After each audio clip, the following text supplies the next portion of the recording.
Halo dan selamat datang kembali di pembahasan kita.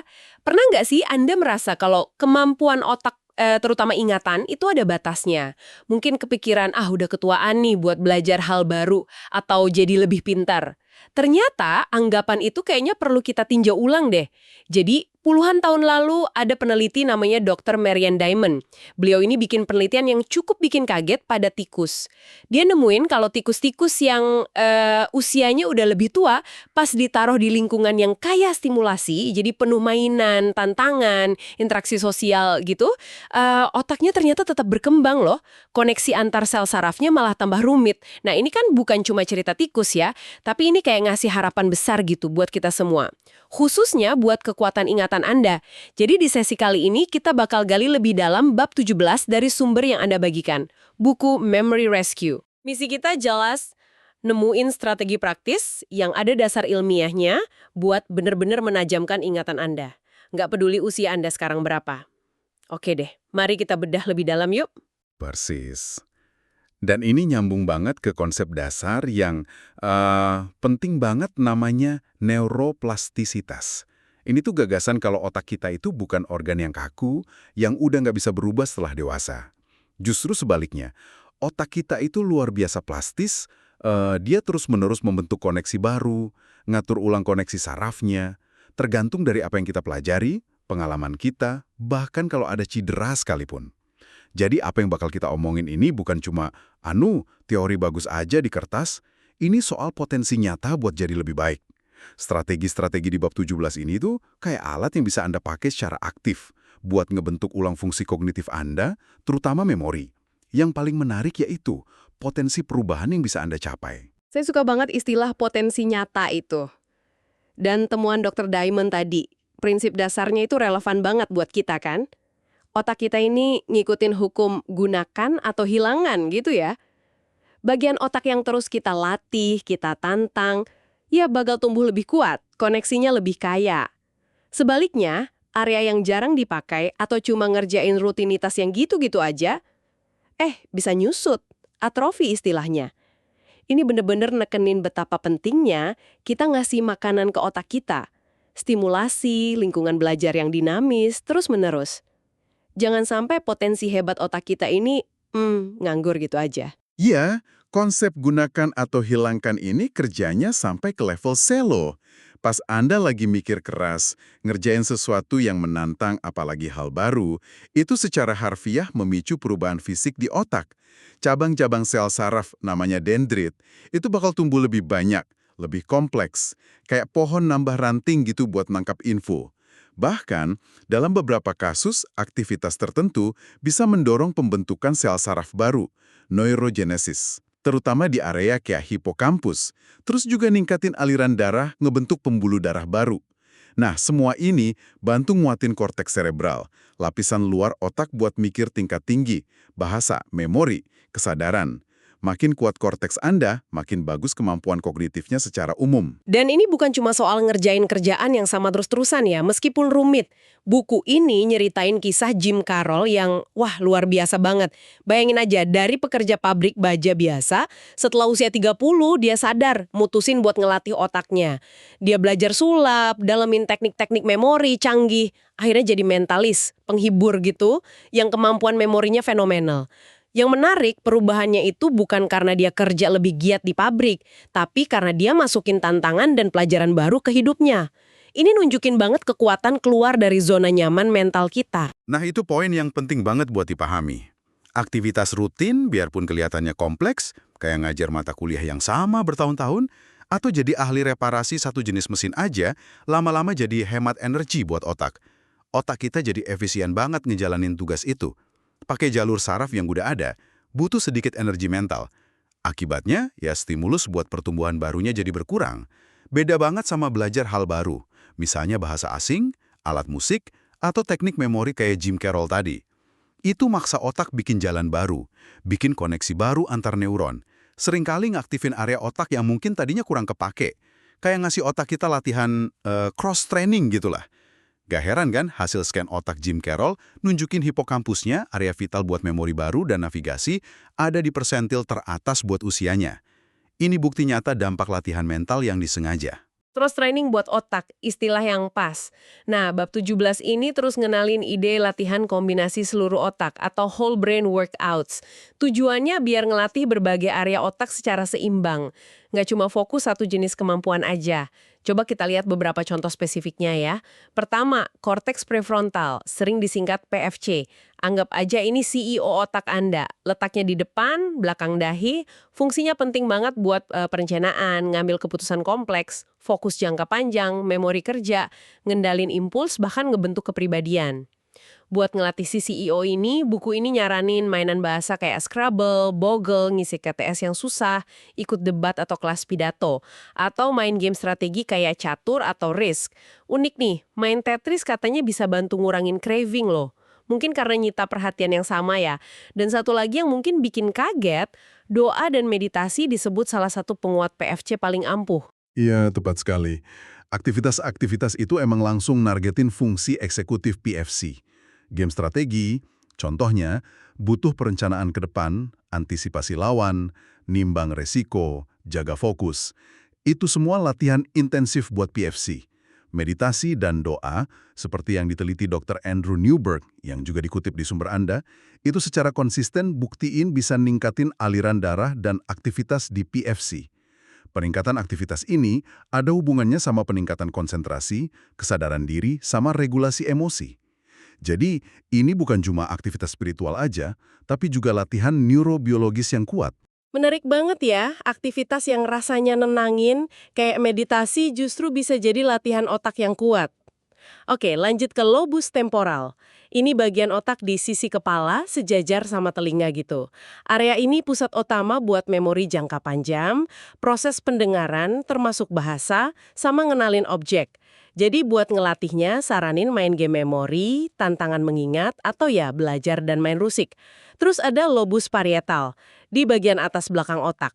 Tugasnya ngegabungin info sensorik dari berbagai bagian tubuh, kayak sentuhan, suhu, nyeri. Area ini juga penting banget buat kesadaran spasial, kemampuan kita paham posisi tubuh di ruang dan navigasi. Buat ngelatih lobus parietal, coba main game angka dan logika kayak sudoku, main golf kan butuh perkiraan jarak dan sudut tuh. Atau aktivitas yang lumayan unik manfaatnya, juggling. Belajar juggling ternyata latihan spasial yang bagus. Terakhir, cerebellum atau otak kecil, di belakang bawah otak.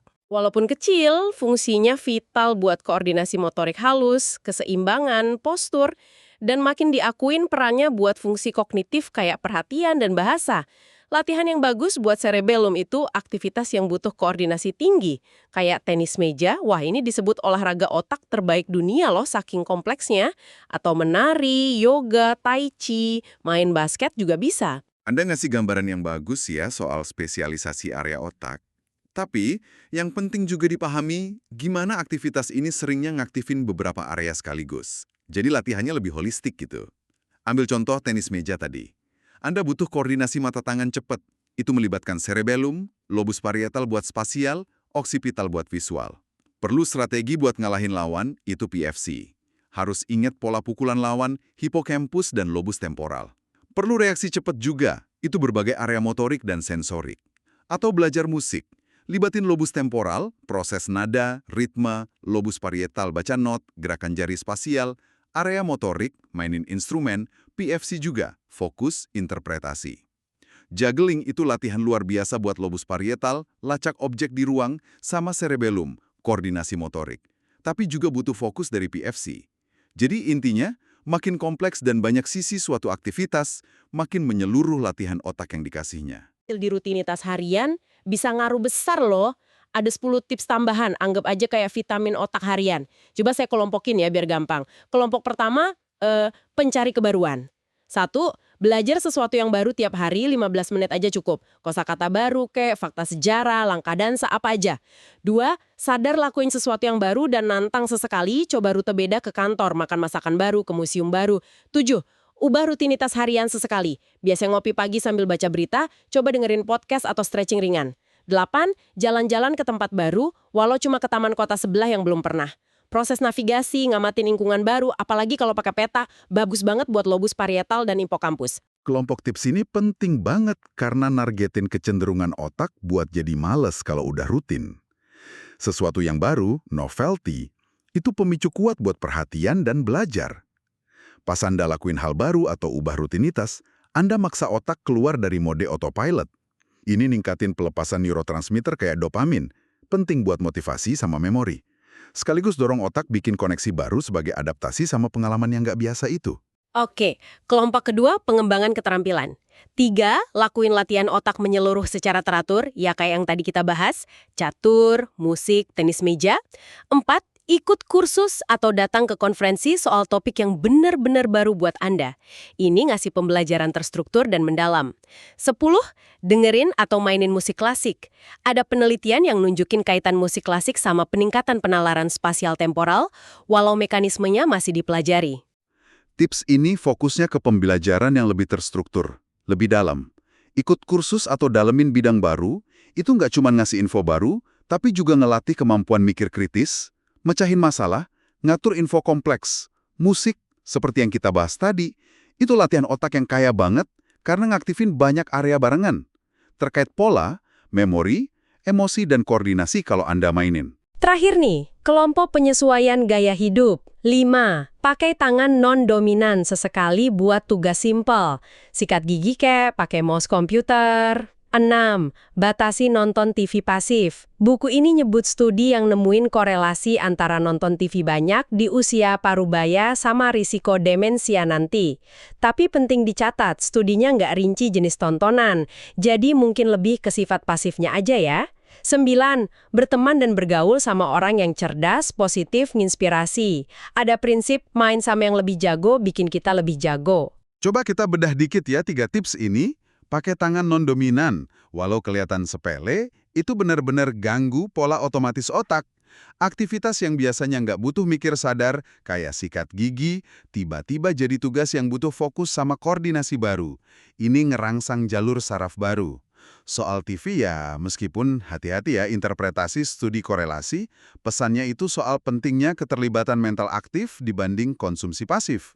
Terlalu banyak waktu pasif bisa ngurangin waktu buat aktivitas yang lebih stimulatif buat otak. Dan terakhir, lingkungan sosial kita ngaruh banget. Interaksi sama orang yang nantang pikiran kita, ngenalin ide baru, punya perspektif beda, itu bentuk stimulasi intelektual dan emosional yang kuat banget. Ini dorong kita buat terus belajar dan berkembang. Wah, banyak banget ya caranya buat ngasah gergaji otak kita. Sekarang kita masuk ke bagian yang menurut saya seru banget. Teknik memori atau mnemonik. Ini kayak kode curang buat nginget info, tapi legal dan efektif banget. Bab 17 bahas beberapa jenis nih. Pertama, sajak, rhymes. Kita mungkin familiar sama sajak simple kayak 30 Days Has September buat nginget jumlah hari di bulan. Tapi buku ini ngasih contoh kreatif pakai sajak anak-anak, 1 is a bun, 2 is a shoe, 3 is a tree. Buat ingat daftar belanjaan. Kuncinya, visualisasi yang aktif, aneh, kalau bisa sedikit gila. Misal daftarnya, 1 salmon, 2 kalkun, 3 susu almond, 4 telur, 5 stevia. Bayangin gini, seekor salmon gede loncat keluar dari roti ban panas, seekor kalkun pakai sepatu hak tinggi warna-warni jalan gagah, sebuah pohon ajaib netesin susu almond seger. Anda marah banget karena ada yang lempar telur busuk ke pintu rumah Anda, lebah ngerubungin sekantong stevia. Makin absurd, makin libatin emosi, katanya makin nempel di ingatan. Ini benar-benar nunjukin gimana kita bisa ngehack sistem memori alami kita ya. Teknik kayak gini manjur banget karena manfaatin beberapa prinsip dasar cara otak nyimpen info. Pertama, asosiasi. Otak belajar dengan hubungin hal baru sama yang udah diketahui, angka sama sajak. Kedua, visualisasi. Memori visual sering lebih kuat dari memori abstrak. Ketiga, emosi dan keunikan. Gambar yang aneh, lucu, atau bahkan jijik bakal lebih menonjol dan gampang diingat dibanding gambar biasa. Sajak itu nambahin elemen ritme dan auditori juga, bantu proses on-coding, masukin info ke memori jangka panjang. Jenis kedua, akronim. Huruf depan tiap kata jadi kata baru atau frasa akrostik. Huruf depan tiap kata jadi kalimat. Contoh klasik yang dikasih itu buat ngapal 12 saraf kranial, saraf yang keluar langsung dari otak. Kalimatnya, on old Olympus towering top, a Finn and German viewed a hop. Tiap huruf pertama itu wakili nama sarafnya. olfactory, optik, okulomotor, dan seterusnya. Ini berguna banget buat nginget daftar atau urutan. Betul. Akronim sama akrostik itu cara kerjanya ngemas info yang mungkin acak atau susah diingat jadi satu unit yang lebih bermakna. Atau paling nggak lebih gampang diucapin dan diingat. Ini ngurangin beban kognitif pas kita coba ingat lagi info itu. Otak lebih gampang nanganin satu paket, kalimat atau kata akronim daripada belasan item kepisah. Dan yang ketiga, ini favorit saya. Metode tempat. Dikenal juga sebagai istana memori atau metode Loci. Teknik kuno ini pakai lokasi fisik yang Anda kenal banget. Misal tata letak rumah Anda sebagai kerangka buat nyimpen info baru. Caranya Anda taruh item yang mau diingat di lokasi spesifik sepanjang rute mental di rumah Anda. Balik ke daftar belanjaan tadi. Bayangin salmon loncat-loncat di keset depan pintu. Masuk rumah, lihat kalkun pakai sepatu hak tinggi lagi nyedot debu di ruang tamu. Di dapur, pohon susu almond tumbuh di tengah meja makan. Gitu terus. Sama kayak sajak, kuncinya bikin visualisasi seaktif, seaneh, semustahil mungkin. Metode Loci ini efektif banget loh, karena langsung manfaatin sistem navigasi spasial bawaan otak kita, yang bergantung banget sama fungsi hipokampus. Hipokampus itu nggak cuma penting buat bentuk memori baru, tapi juga buat bikin peta mental lingkungan kita. Dengan naruh info yang mau diingat ke konteks spasial yang familiar ini, Anda bikin jangkar memori yang kuat banget. Proses recall, manggil lagi infonya. Jadi kayak jalan lagi di rute mental Anda, terus ngelihat lagi item yang udah ditaruh di sana. Makin jelas, unik, interaktif visualisasinya di tiap lokasi, makin kokoh memori itu nempel. Nah ini bagian yang menurut saya mencerahkan banget dari bab 17. Dr. Emen ternyata pakai variasi metode tempat, ini bukan cuma buat ingat info, tapi sebagai alat buat secara aktif merasa lebih baik. Dia nyebutnya menjangkarkan kenangan positif. Caranya, Anda sadar milih kenangan indah, bahagia dari hidup Anda, terus kaitin secara visual ke lokasi spesifik di rumah. Jadi tiap kali Anda di lokasi itu atau mikirin lokasi itu, Anda bisa micu lagi perasaan positif dari kenangan tersebut. Contoh dari Dr. Emen sendiri, dia kaitin momen debat seru tapi penuh kasih sama putrinya di pintu depan rumah, momen main game strategi sama putranya di meja makan, kenangan berdiri di dapur sama kakeknya, momen bangga pas rivetnya dimuat di majalah Discover dikaitin sama ruang keluarganya. Dia aktif praktekin ini dan ngajak kita coba juga. Ini rasanya kayak aplikasi memori yang memberdayakan banget ya. Ini aplikasi neuroscience yang sangat praktis dan ya indah sih. Memori sama emosi itu kaitannya erat banget di otak. Terutama lewat interaksi antara hipokampus sama amigdala, pusat emosi kita. Pas Anda sadar dan berulang kali manggil lagi recall kenangan positif, Anda nggak cuma ingat kejadiannya, tapi juga ngaktifin lagi sirkuit saraf yang terkait sama perasaan positif waktu itu. Ini bisa micu pelepasan neurotransmitter bahagia kayak dopamin, serotonin. Dengan pakai metode Loci buat ngaitin kenangan ini ke lokasi fisik, Anda bikin pemicu lingkungan yang kuat. Lama-lama, cuma dengan ada di tempat itu atau mikirin aja, bisa bantu Anda akses kondisi emosional positif itu lebih gampang. Ini cara proaktif pakai kekuatan memori Anda buat ningkatin kesejahteraan mental dan emosional sehari-hari. Luar biasa ya gimana ingatan bisa jadi alat buat kebahagiaan. Lalu gimana semua ini relevan buat Anda yang dengerin? Pesan utama dari bab 17 ini jelas banget dan penuh harapan, ingatan Anda itu bukan sesuatu yang statis atau ditakdirkan nurun seiring usia. Enggak gitu. Anda punya kemampuan dan yang lebih penting, alat buat jagain biar tetap tajam, bahkan ningkatinnya. Kita udah bahas pentingnya terus nantang otak pakai pelajaran baru, lakuin latihan yang libatin berbagai area otak seimbang, manfaatin trik memori, kayak teknik mnemonik yang kreatif itu, dan bahkan pakai memori Anda secara sadar buat merasa lebih baik. Kekuatan ada di tangan Anda. Dan kata kunci buat ngeraih potensi ini ya konsistensi. Latihan-latihan otak ini, mau yang gede atau kecil, perlu dilakuin rutin biar efektif. Sama kayak olahraga fisik, manfaatnya numpuk seiring waktu. Jangan kecil hati kalau nggak lihat hasil drastis semalam. Percaya aja sama proses pertumbuhan bertahap di otak Anda. Yang penting sekarang, gimana Anda bisa mulai masukin paling nggak 1 atau 2 strategi ini, entah itu belajar hal baru 15 menit sehari, coba sudoku, atau praktek metode Loci ke rutinitas harian atau mingguan Anda secara berkelanjutan. Pertanyaan yang bagus banget buat direnungkan, dan biar lebih nyata nih, kita tutup dengan tantangan kecil aja. Berdasarkan semua wawasan yang kita gali dari bab 17 buku Memory Rescue hari ini, coba pikirkan, apa satu hal baru yang spesifik yang bakal Anda coba pelajari, atau satu teknik memori yang bakal Anda praktekin secara sadar dalam minggu ini? Pilih satu aja sebagai langkah pertama Anda buat mulai aktif menajamkan ingatan Anda. Pikirkan itu, lakukan, dan sampai jumpa di pembahasan mendalam kita berikutnya.